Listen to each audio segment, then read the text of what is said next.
Ơi,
pha luôn, léo luôn, pha phải cắn lóc léo luôn.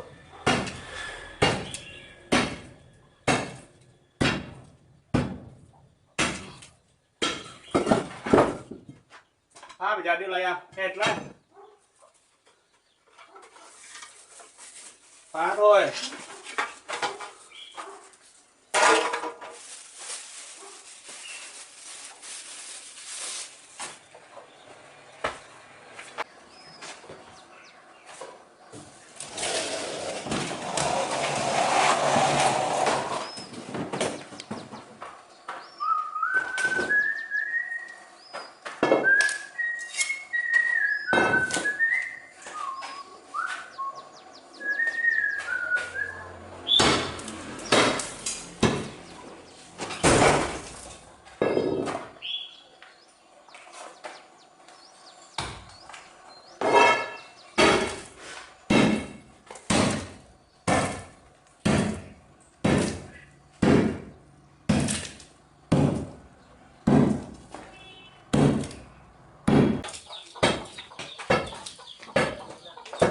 Tí nữa mình cũng phải chọc ra mới phải gạch. Cái này phải chọc lên.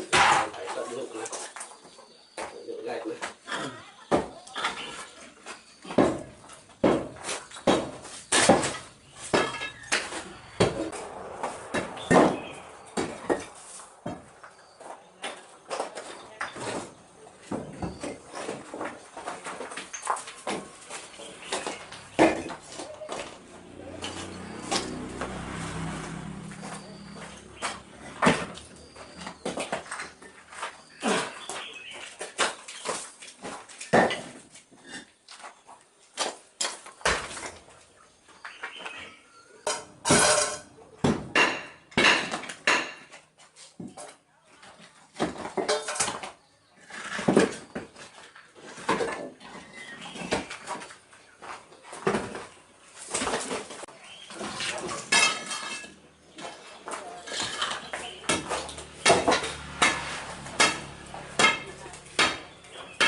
Tiếp kìa. Bắn được quá.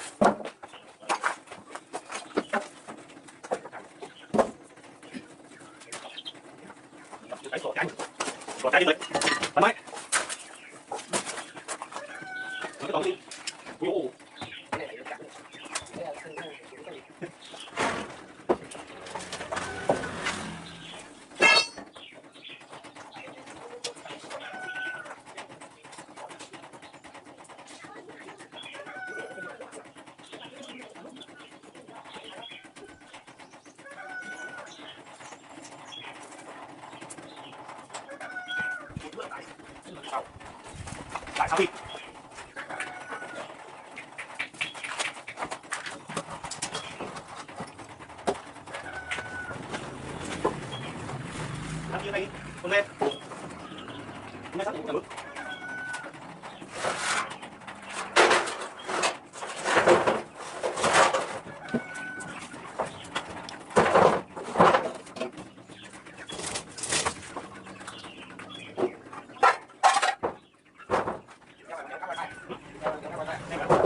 เลยในตัวเป็นเองเป็นล็อก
ได้เป็นของสิ่งได้ครับใช่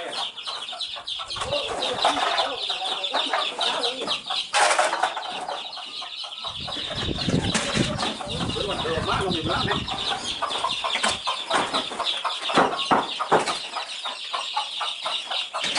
ไอ้นี่เราเป็น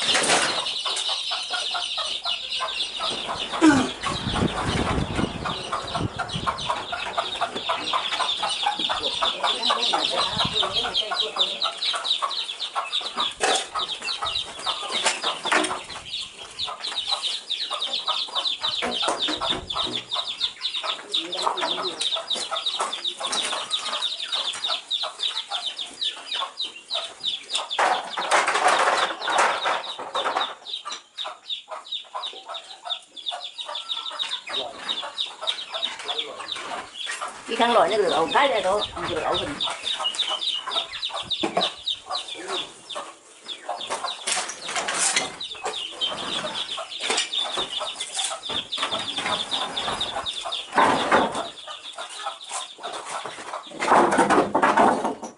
quanh cái này thì sai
Ông lúc đầu nóng quá mới làm cái này, làm chân.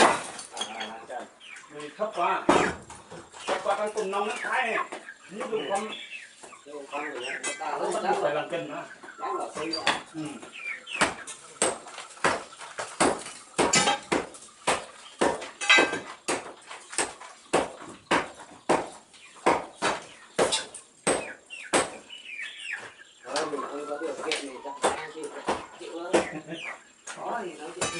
Nào đây bạn. Đâu để em cho cái này xuống.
Thế mà tôi nhớ ổn phép ăn đồ của ngành vật có một đô cái kia tôi ăn cái là đó nó phải cùi ngành đâu cứ nó Nhưng mà thầy ra cái này bỏ cái nồi đi, cái nồi nhôm à, cái nồi nhôm này còn đẹp mà. Dạ, nhớ được nước này là còn ngon đấy, không còn gì đâu đấy. Cái nồi nhôm này ăn đi vừa kén này hả, chốt này cùng đấy là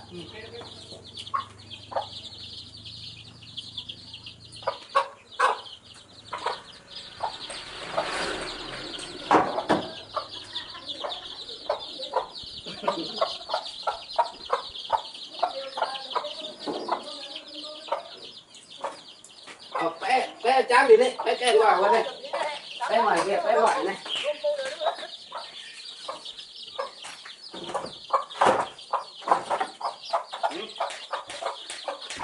lớn em chồng lớn xuống đây anh ạ đánh vào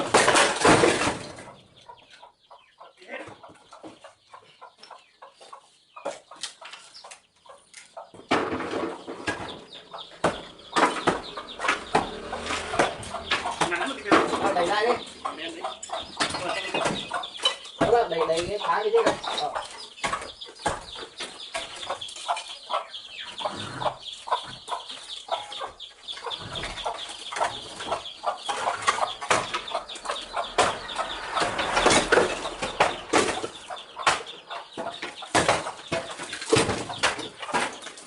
Đây ra bữa này. Đây ra bữa này nhá. Ok. Rồi.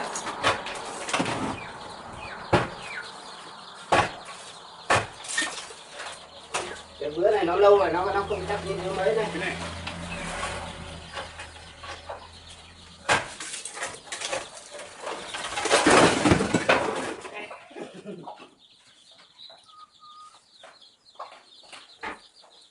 Đây nha. À không. Bên kia thọc luôn. Thọc từ trên xuống. Có vậy. Cái gì nè. Cái lá bạc trên vèn được đây luôn. Lấy cái hình măng lồng con. Hả? Hình măng lồng con. Cái này. Cái mày pin vậy. Có đưa đây. Cái nào cũng ta đưa đi. Cầm cái nồi.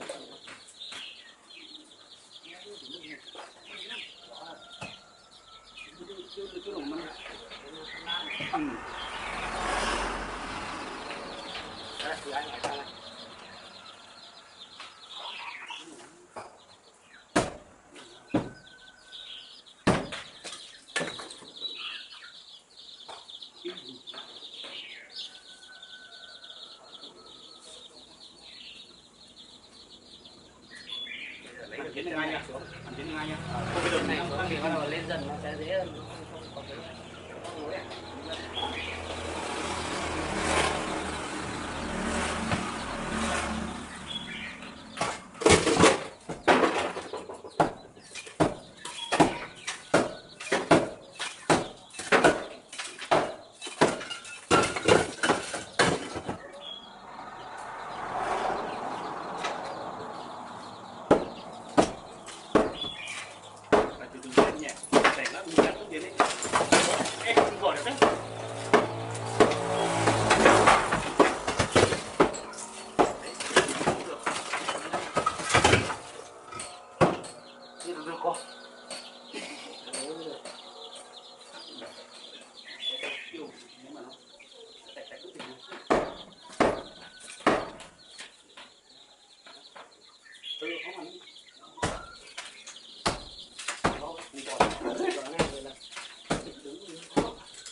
Anh không được tăng một giày nó chẳng tăng mất tăng cỏ rồi bố chết mình gì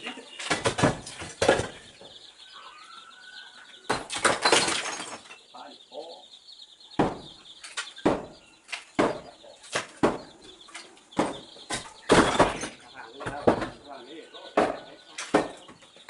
nhắm bữa tới lồng lên nhiều lồng cái gì này Cái bộ pha cắt nào thế này.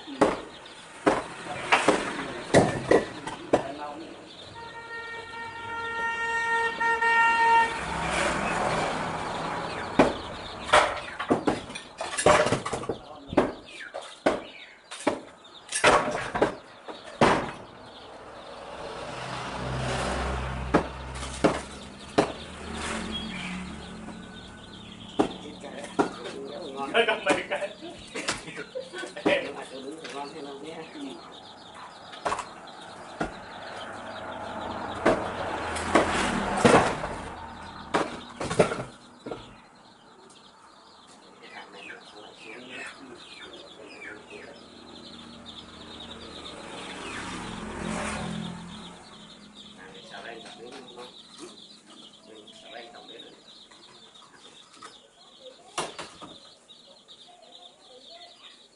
Cái máy nó cái mực đất con Ui, nó đi.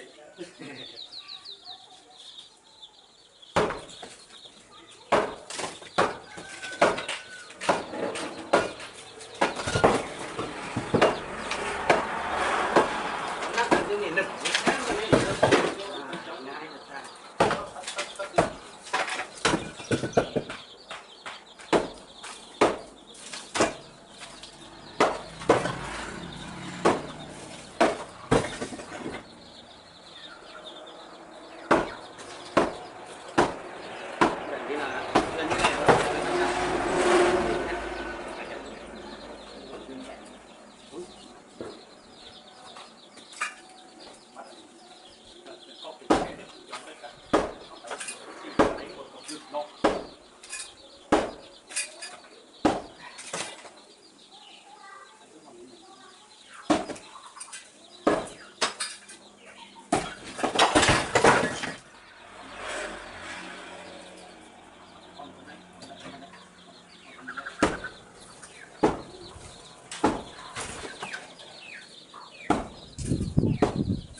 cái đất được đấy là muốn chán một tông mà.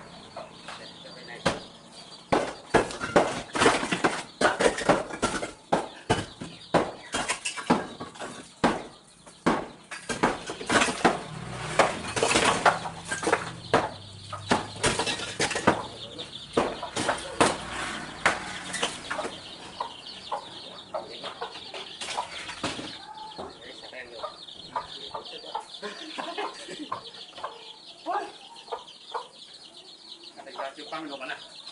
Rồi, về. Cảm ơn các bạn đã theo dõi.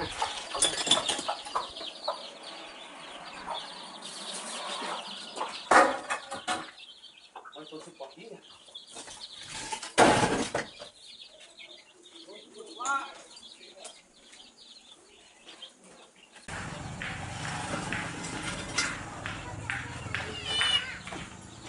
Bông mà đoán cái đấy.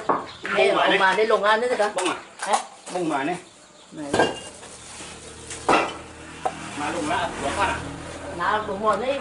Lồng mòn mà để đá mòn cái tầng đây. Bốc thăm coi nha, lồng nha. Chú rồi nha. Đây những cái mà tầm lúc cái mặt đẹp ấy. Lúc cái mặt đẹp.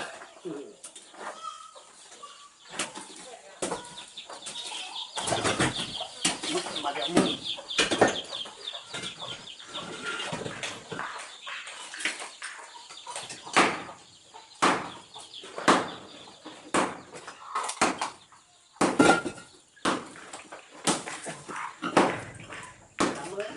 Nghèo thì được trâu, không trâu gà. Rất nghèo thì được lợn. Trẻ con thì được vịt với gà. Với mà cái không nghèo để nó Trâu gà đấy còn còn Ngọc Côn Đình Phong đó. Nó được cái loại gà con 35.000 nghìn. Để phẩm mà có tiếng luôn.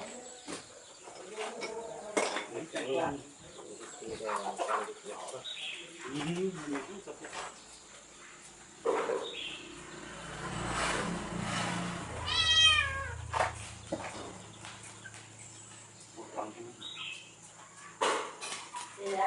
Mà nghe gì đây? Ôi sao? Nghèo lắm. Thì được 20 con gà cái đấy. Bố! Con về rồi. Anh ơi, con về nhà. Ê, chào con nha. Con thấy bố. Nhưng ngày con về theo ông á. Con thấy bố. Con đi học về đây. Ấy vô, trời. Đi con Con sợ tăng. đi ăn đi. Con Sợ lắm à? Ăn đi.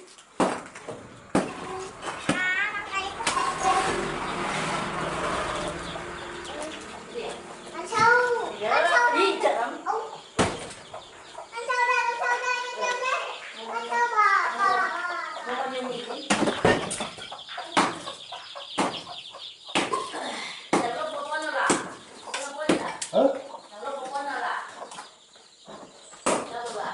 Nó bảo con à?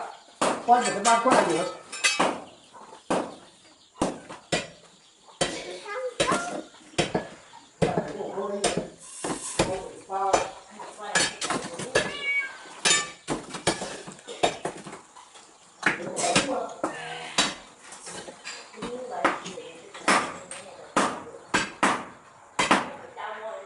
Ăn được cái tép nó không thế à?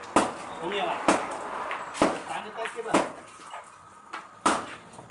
Đây một lúc. Được ở đây mà đây một lúc. Thấy từ đây đúng không? có chơi nghèo thì xuống Hiên.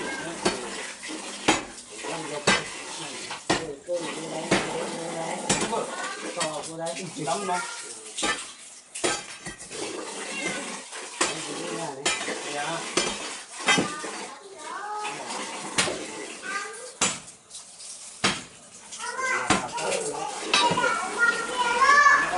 bơm một cái điện cho bà đi đấy ra cái động lực nhất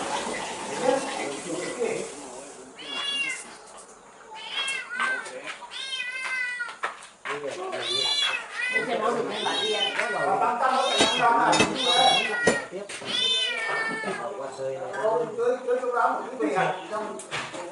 Chỉ về quật công tác. nhưng mà nhá nó còn này liên quan đến giấy tờ chẳng hạn hộ nghèo phát nó đủ nguyên cả một phí là 40% nữa. Thế bây giờ đến chưa ra cái thằng xã là thằng sát sao nhất. Đúng rồi.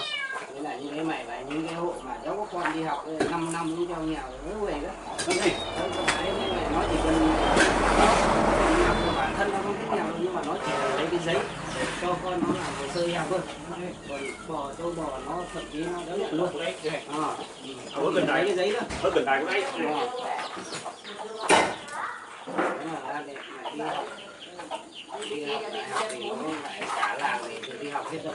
Nó chỉ rơi vào một hai trường hợp đâu khó mà. Thôi, Khóa một cái này chỉ cần cái giấy mình làm mò máu mình.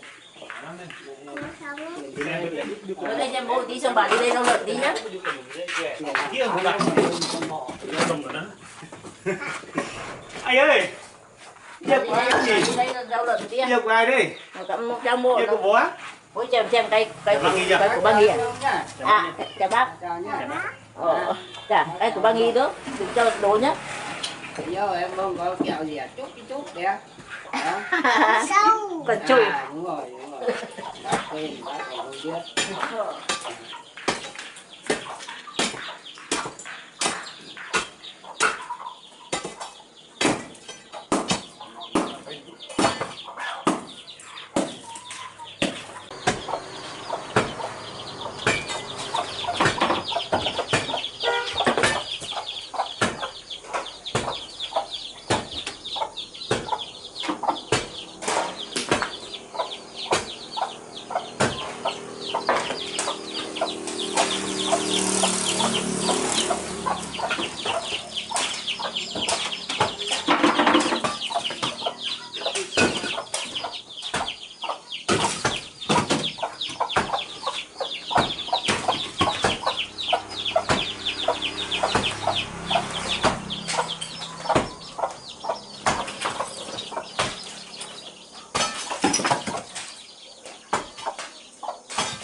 Nó thế nào hả bông? Nó xuất hiện rồi đấy á. À chứ, đấy. Nó rất rồi.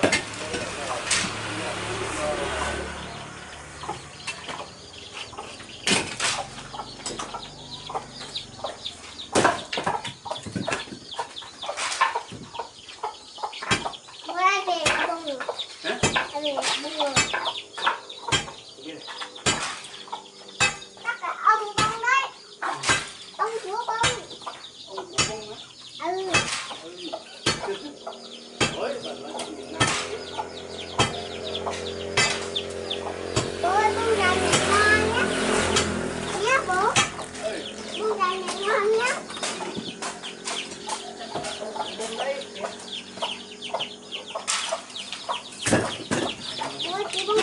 Không đi.